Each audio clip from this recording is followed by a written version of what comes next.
Hi. Today I have prepared for you a very interesting story with an unexpected ending. Watch until the end. Happy viewing. There is no such thing as a woman who is faithful to the end. With very few exceptions, every man knows this. Only one worries, the other makes peace, and the third tries his best to ignore it. I lived with my wife for 40 years. We got married when I was 20 years old, and she was 19. Things happened, and fought, and made up, but I was sure that in all that time we never once betrayed each other. Nevertheless, wherever fate threw me, she was always there for me. We had 2 beautiful children, a son John and a daughter Catherine. Now they are adults, both with families and children of their own. I was sure we had a peaceful old age ahead of us, surrounded by our beloved grandchildren. I am a doctor. I served 25 years in the army, reached the rank of colonel in medical service, and it has been 10 years since I retired. To this day, I continue to work in a private clinic. To tell the truth, I do not often hold a scalpel in my hands. My wife also still works in an advertising firm. She is a designer by training. We have no problems with finances, and we just worked for our own pleasure. I've been to a lot of places during my service. I was in Africa, almost a year in Mongolia, Vietnam, but I hardly ever saw those countries. The job of a doctor is almost round the clock. But every time I came home, I knew my loving wife and children were waiting for me. At least I thought so. Alas, as it turned out, that was just wishful thinking. Despite my age, my wife managed to maintain her natural beauty. She always took care of herself, which allowed her to keep her girlish figure and face without a single wrinkle. When we walked side by side, she was mistaken for my young mistress. The contrast was too stark. A young blonde and a gray-haired, mature man. A major with a young mistress. My wife was very amused by this contrast, and it flattered me too. But as it turned out, I was having fun for nothing. It all happened one rainy November evening. Have you ever noticed that the events that change our lives for the worse happen on rainy autumn evenings? It's as if dying nature is trying to drag us down with it. It was late fall. I was sitting at the kitchen table going through my papers looking for my medical records. I was due for a checkup at the health center on Monday, and I needed to find my immunization records. My wife wasn't home. She had gone into town in the afternoon to buy groceries and cook Sunday dinner for us. I went through my old papers for a long time and suddenly found something that really shocked me. It was an excerpt from my wife's book. It dated from the period when I was on a long business trip and hadn't been home for a year. Just 4 years after the birth of my daughter's discharge, it was about my wife's pregnancy and premature birth. Tests and ultrasound results. It turns out that she had a premature 6-month-old baby at this time. After 3 days, he died. Next came the tests on her and the baby. Blood type, rhesus factor, and so on. So the baby was O negative and blood type 3. I felt like at least a closet had collapsed on me. There was no way I could be the baby's father. Nastya and I are blood type O and I positive. So our baby together couldn't have those blood types. Only type A and rhesus positive. And finally, the baby couldn't have originally been mine because I just wasn't in the country at the time. I stared blankly at the discharge form for a long time and had no way to piece together the thoughts that had escaped. My wife was unfaithful to me. While I was away from home, she managed to get pregnant and almost had a baby. But by whom? Until half an hour ago, I had been sure that I had a solid family, a loving wife, and an impeccable future. Now there was only ruin behind me. Finally, I managed to pull myself together. I carefully put the certificates back where they belonged, and I hid the statement I had found. The most important thing is to calm down. The fact that Nastya was cheating is a documented fact.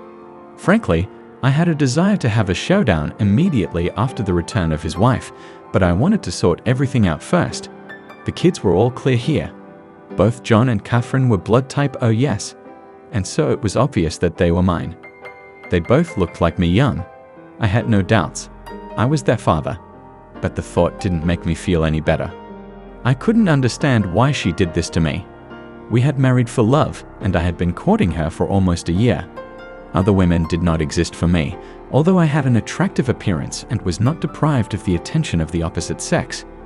But for me all my life, there was only one woman. During our life together, I tried to surround my wife with care and attention. Sometimes it seemed to me that I had no other single life. My wife was everything to me and more. I went out to the balcony for a breath of fresh air. When I looked down, in the light of a dimly lit street lamp, I saw a car pull up outside our doorway. After a while, my wife jumped out of the car and a man followed her. He opened the back door and took out some packages. My wife gave him a quick peck on the cheek, took the bags and went into the driveway. The man flopped down in the driver's seat and the car slowly drove out of the yard. The farther away, the merrier. The front door lock clicked. My wife's voice sounded unexpectedly loud, and I realized that I couldn't stand it and started to figure things out right away. She kissed me on the cheek, and I heard the fresh smell of alcohol. I tried my best to speak calmly. She looked at me with some kind of unfamiliar look. To occupy myself and calm myself, I got up and got a bottle of whiskey out of the cabinet. My wife looked at me frightened. It took a great effort to keep my composure and not turn to shouting. I poured myself a whiskey and said, "Sit down, I have some questions for you." I pulled the ill-fated transcript from under the table. "Explain what it is." I placed the document in front of my wife. She carefully turned a few pages and quickly jerked her hand away. She looked up at me with eyes that began to fill with tears. She was silent for a while, and then suddenly she said in a surprisingly calm voice, "It had to happen sometime, and maybe it's a good thing it happened now." In an even calm voice, she told me that in my absence, as she emphasized, a very long absence, she had met a young man whom she had fallen in love with. He was 11 years younger. She couldn't help herself. At first, she ran to him for a date, and then she took the kids to her mother's house, and he moved into our apartment with her. They started living like husband and wife, and from the ethereal love sessions, she got pregnant and he proposed to her. To her, a married woman, the mother of my 2 children. She even secretly hoped that I wouldn't come back at all, and then everything would work itself out. Then we'd get married and be together, but it didn't work out. The baby was born premature and died 3 days later. She burst into tears at this point. My understanding was that she did not care about the remaining children. After the baby died, the relationship between them cooled, and she said they became estranged from each other.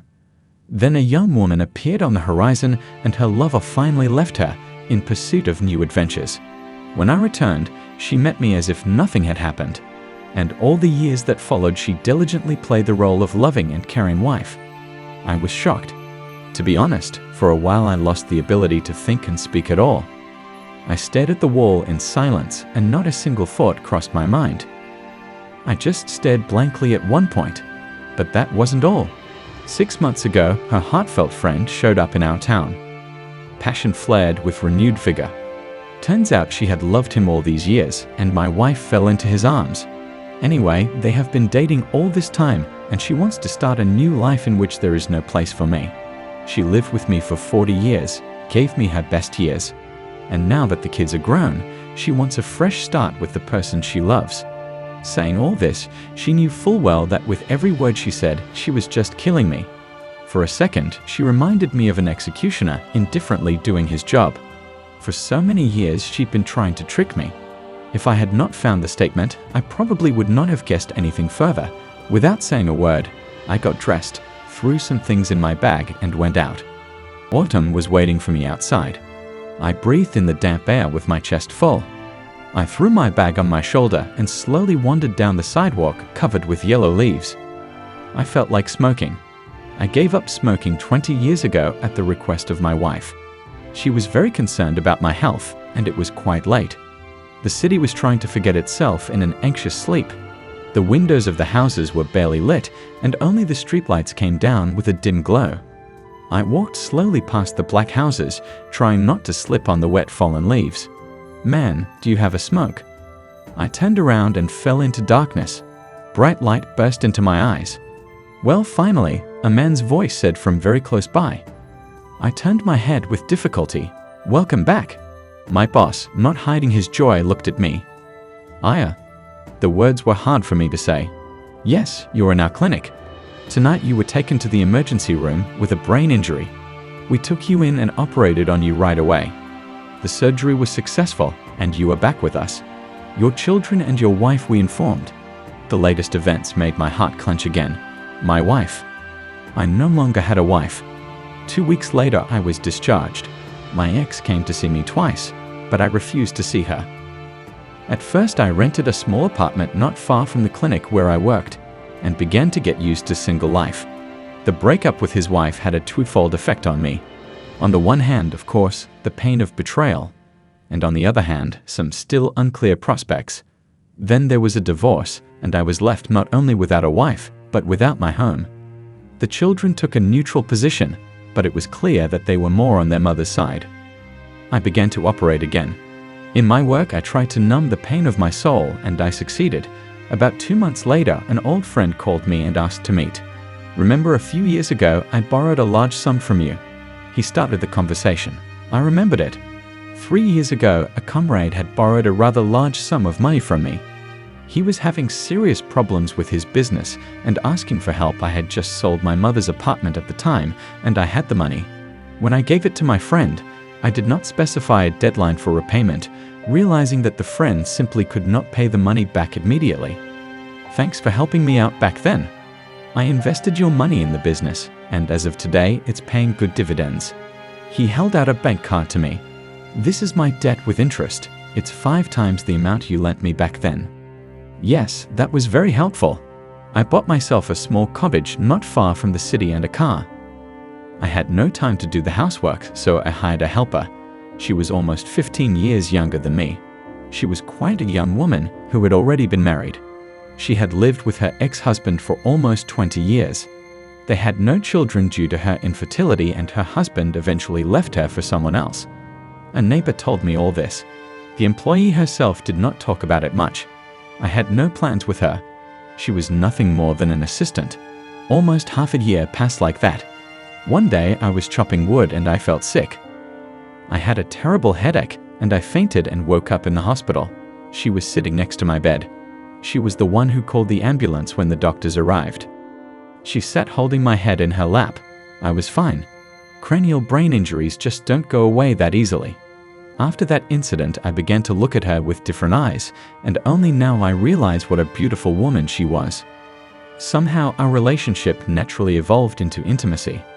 At one point I asked her to marry me. We got married in the fall. I knew we couldn't have children, so I felt free to make love to her. About 3 months after the wedding, she started feeling bad, vomiting, headaches. I immediately took her to my clinic. Imagine my surprise when I found out that she had been pregnant for almost 2 months. That's when I realized one truth: if fate closes one door in front of us, it immediately opens another. Anyway, life was getting better. And then one day, just before New Year's, my ex-wife called me. "We need to meet," she said in a pitifully pleading voice. I made a reservation at a restaurant. She sat across from me, her whole expression of humility and remorse. "Forgive me, there hasn't been a day that I haven't thought of you." Her eyes began to fill with tears. "I made a terrible mistake. I betrayed you. Our family, our children." She kept talking, and I stared silently at my once madly beloved woman. The woman I would not hesitate to give my life for. The woman who, without hesitation, had twice cynically betrayed me. The woman who lied to me for 20 years. The woman who cut me out of her life and left me for another man.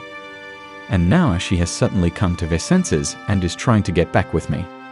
My ex kept saying that her time without me had made her realize how much she loved me, that she understood only now that I was the only real man in her life. I looked at her brightly painted lipstick and the mouth that awaited my ears with such sweet words, and imagined her kissing and caressing her lover with it. Did she really think I would believe her words, that she was confused, that she didn't know what she wanted? That this woman who cheated on me, had a child with her lover, left me and spent her free time with another man and never thought of me? She came back because, it turns out, she only loved me. In her own time, she found an excuse for her meanness and did not hesitate to leave me. She had had her fill of sensual pleasures with her lover, having been in his bed more than once, and she had coldly planned the moment to give me one last fatal blow. And now she was here to offer me the only precious thing she had left, but had already taken advantage of her lover. She realized he only wanted her for fun and as long as she had the money. When she realized this, she came to me, hoping to try to get back what she had lost. God, do I seem so stupid to her, ready to believe all her lies? I listened in silence to her remorse-filled monologue. I had nothing to say to her, you know. I didn't revel in her humiliation or gloat. I even felt kind of human for her. It's a shame, after all, 40 years together. But it was time for our meeting to mend. And at that moment my phone rang. My girlfriend called me and asked where to come and get me. As I came out of the restaurant, I turned around. My ex-girlfriend was standing with her hands pressed to her chest, looking at me through the festively decorated shop window. Around me, people were bustling and hurrying somewhere. Life went on. I got in my car and turned the ignition key. The engine was sticking out smoothly and serenely. I turned left and a few seconds later joined the stream of cars which were always rushing around. So that's the story. Subscribe to the channel and click on the bell so you don't miss new stories.